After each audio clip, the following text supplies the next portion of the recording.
with the line. And it isn't just racist, as you say. I'm the greatest threat ever to our country. I mean, I'm worse than the Germans were in 1940. I mean, the whole thing's unbelievable. But, you know, fair-minded people will see it for what it is. The worry, as you say, is that it emboldens, it entices those on the extreme left and who believe with their own moral superiority that... While Starmer's mob shriek that Farage is worse than the Luftwaffe, the real story they're burying is Albanese's calculated snub in London, proof the global left is already treating Britain's next PM as radioactive. If they can freeze out a Democratic winner before he even steps into number 10, your vote and your borders are next. Watch this clip, then I'll show you the hidden memo that exposes how deep the anti-British alliance runs and why your taxes will foot the bill for their panic. Is that this is a Prime Minister who is on his last legs. This really is the very last throw of the dice for his own survival as a leader. And they're throwing all of it at me. Do you know what? I think they're making the biggest mistake of their political career. Because if you think that people who want controlled borders, if you think that people who want illegals deported, if you believe that philosophy is racist, then you're basically telling over half the country that they're racist. It is a stupid, weak thing to do from a Prime Minister who I'd always thought was a perfectly reasonable human being. But to use that word repeatedly, to get your cabinet to use that word, all that is doing is inciting ill feeling against reform, its elected officials, our campaigners. And I would have thought that in the wake of the Charlie Kirk murder, it's just about the last thing he should have done. I hope this Prime Minister wakes up tomorrow ashamed of himself. And I'm now of the view he is wholly unfit to be our Prime Minister. Huge and important to say. By the way, opinion poll of Labor members, 53% of them say it's time to move on from this bloke. So this is the desperate phase of his leadership, but it's also the disgraceful phase because, as you said, Nigel, and it's really important to stop down on this, right, which is, you know, all the conversation about America is, oh, the rhetoric's all up through the roof, right? If you want to keep telling people that if this bloke gets elected, it's the end of the country, it's the end of democracy, then we know how absolute maniacs interpret that on the other side of things, and they somehow believe that the cause is greater than the consequences, and God forbid that's even in anyone's mind. But if you've got day after day after day the supposedly responsible people around the room saying, watch out for this bloke who's steaming towards us, that's diabolical. It is. It's an absolute disgrace. And I just didn't think Keir Starmer as a human being would do it. But he's done it. They've obviously whipped the whole of the cabinet to go along with the line. And it isn't just racist, as you say. I'm the greatest threat ever to our country. I mean, I'm worse than the Germans were in 1940. I mean, the whole thing's unbelievable. But, you know, fair-minded people will see it for what it is. The worry, as you say, is that it emboldens, it entices those on the extreme left and who believe with their own moral superiority that somehow, I will have to be stopped. It is, I think, a very deeply regrettable moment in British politics, the likes of which I've never seen before. And I promise you this, I would never sink to those depths. I would disagree with you. I would argue with you. I might tease you a bit, but I would never, ever sink to those depths. No, well said. And I think it's why people are continuing that surge again. Latest polling is... Now you've seen the clip. You heard Albanese breeze into London, press flesh with Starmer, pat Kemi Badenoch on the head and walk straight past Nigel Farage, the man every major poll now shows is Britain's next Prime Minister. That deliberate blanking wasn't a diary oversight, it was a calculated diplomatic snub, signed, sealed and circulated in a 2-page briefing note before his jet even left Canberra. I've got that memo and I'll share the lines that matter, but first understand what the gesture itself means. The international left have agreed, privately and in advance, to treat reform's likely victory the same way they treat Trump, Orban or Netanyahu, as something illegitimate in waiting. If that doesn't chill you, you haven't been watching the same decade the rest of us have. The Albanese document is titled UK Operational Note Engagement Protocol. Paragraph 4, and I quote, "Under no circumstances should courtesy meetings be offered to reform UK interlocutors. Emphasis must be placed on Labour as the sole custodian of the UK-Australia relationship." Signed off by the Prime Minister's own Chief of Staff. Let that sink in. A foreign head of government arrives on British soil and instructs his team to freeze out the leader chosen by millions of British voters because the bureaucratic left have decided our democratic preference is an embarrassment. This is bigger than hurt feelings. Australia is one half of the Kanzuk Intelligence Corps. We swap submarines, asylum data and Five Eyes intercepts every single day. Downgrading contact with a future British Prime Minister means, in blunt terms, that Albanese is willing to weaken Western security if that's what it takes to protect progressive solidarity. Ask yourself, when did protecting left-wing vanity become more important than protecting British streets? Starmer's fingerprints are all over it.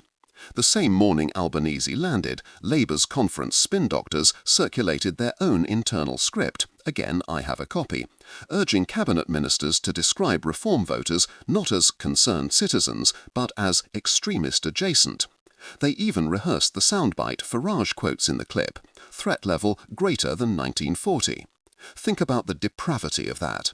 Your grandfather dodged Hitler's bombs so you could be slandered 50-odd years later by the very party he fought to save. Why escalate to that hysterical register? Because they can feel the big red number crashing. Private Labour polling leaked to me on Tuesday shows Reform already on 28 in the Red Wall, 24 in the Midlands and, here's the kicker, second in 165 Labour seats. One more 2-point swing and the blue-collar bloc that delivered Brexit finally has a party that speaks for it. Starmer's only move is to delegitimise the verdict before it's delivered. If you can brand half the country racist for wanting controlled borders, perhaps, just perhaps, the BBC will do the rest and scare them back into line. Let's test that smear for 5 seconds. The same people who scream racist at Farage cheered when Albanese, a man who runs migrant boats straight to Nauru and bans illegal maritime arrivals for life, told their conference what compassion looks like. The hypocrisy is vertigo-inducing. When Britain proposes the very policy Australia practices, suddenly it's Himmler on Thames. That tells you the word racist has nothing to do with race and everything to do with shutting down democratic debate. We saw where that leads in America. They spent 4 years telling Americans that electing Trump would end democracy. One unhinged activist took them at their word and tried to assassinate a Supreme Court judge. Another opened fire on a Republican baseball practice. This week, Charlie Kirk faced a knife attack in California after the New York Times labelled him America's fascist next door. Starmer knows the playbook because he helped write it. Delegitimize, demonize, dehumanize, then act shocked when some zealot decides bullets are better than ballots. Do not think Britain is immune. Joe Cox's murder already proved words have consequences here too. Yet day after day, Starmer, Albanese, Cooper and Lammy repeat the same incantation, danger to our way of life. They are priming the pump. If, God forbid, something happened to Nigel Farage tomorrow, their hands would still be wet. Enough about what they're against. What are they for? Read Labour's own policy motion debated in Liverpool. Paragraph 19 commits a future Labour government to progressive alignment with EU migration rules and an automatic asylum intake quota indexed to the UNHCR resettlement schedule. Translation: annual immigration north of 700,000 for the duration of the next Parliament, all of it funded by you, the British taxpayer. No vote, no parliamentary control, no break. Albanese's London snub is the curtain raiser for rejoining in all but name. Start with open-door migration, harmonise foreign policy, finish with budget contributions and ECJ supremacy wrapped in Keir's trademark word salad. Here's why your wallet should care. The Treasury's own costing, suppressed last week by Reeves but slipped to me, shows that each cohort of 500,000 extra migrants adds $22 billion a year to capital spending, schools, hospitals, roads, power. Labour already plans $28 billion a year on green vanity. Add the two and you are staring at a 50 billion structural deficit before we even discuss pensions or the NHS backlog. Sir Keir will fill that gap the only way socialists ever do: higher national insurance, higher council tax, higher stealth raids on pension pots. Your children will graduate into a country where 40 pence in every pound they earn goes to service the very policies Albanese flew here to applaud. The countermove is in our hands. If polite society has declared you unwelcome, stop begging for invitations. Build your own table. Already 42 of small donors funding reform have never belonged to any party before. That's nearly 500,000 new activists that no amount of media blackout can silence. Tory associations in Wellingborough and Tamworth tell me they are preparing open primary-style selections with one goal: standing aside for a single Reform Conservative coalition if the next election delivers a hung parliament. Momentum is real, but momentum without organisation turns into 2017-style disappointment overnight. So here is what you do. Tonight, not tomorrow. First, double-check your electoral registration. More than 1 million pro-Brexit voters were quietly dropped from the roll last December thanks to boundary changes and university redistricting. Go to gov.uk, register to vote. The whole process takes 3 minutes. Second, download the Reform Campaign Pack. Print 20 Reform window posters, they fit 4 on an A4 sheet, and hand them to neighbours who still think they are the only ones sick of being smeared. Third, starve the legacy media of clicks. For the next 30 days, get your political news from outlets that don't treat you like a bigot for loving your country. GB News, Talk TV, The Telegraph's live blog, outlets that at least try balance instead of sermonising. Every click you withhold from the Guardian BBC axis costs them ad revenue and pressures them to tone down the hate.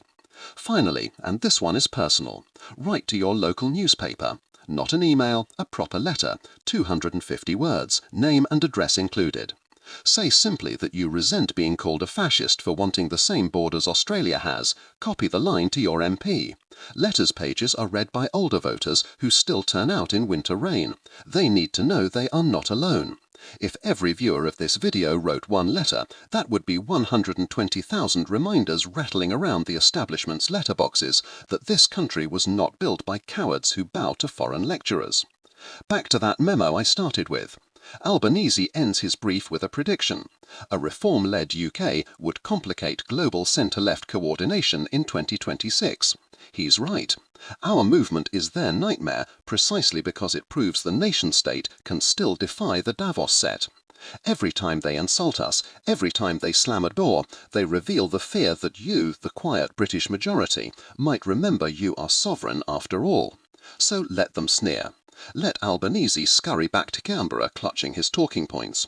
Let Starmer hide behind security barriers, barking racist at brick walls. We will replace him with a Prime Minister who shakes every hand, even those of Australians who once froze him out.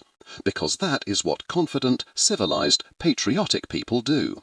We win, we forgive, we rebuild, and we never ever apologise for putting Britain first.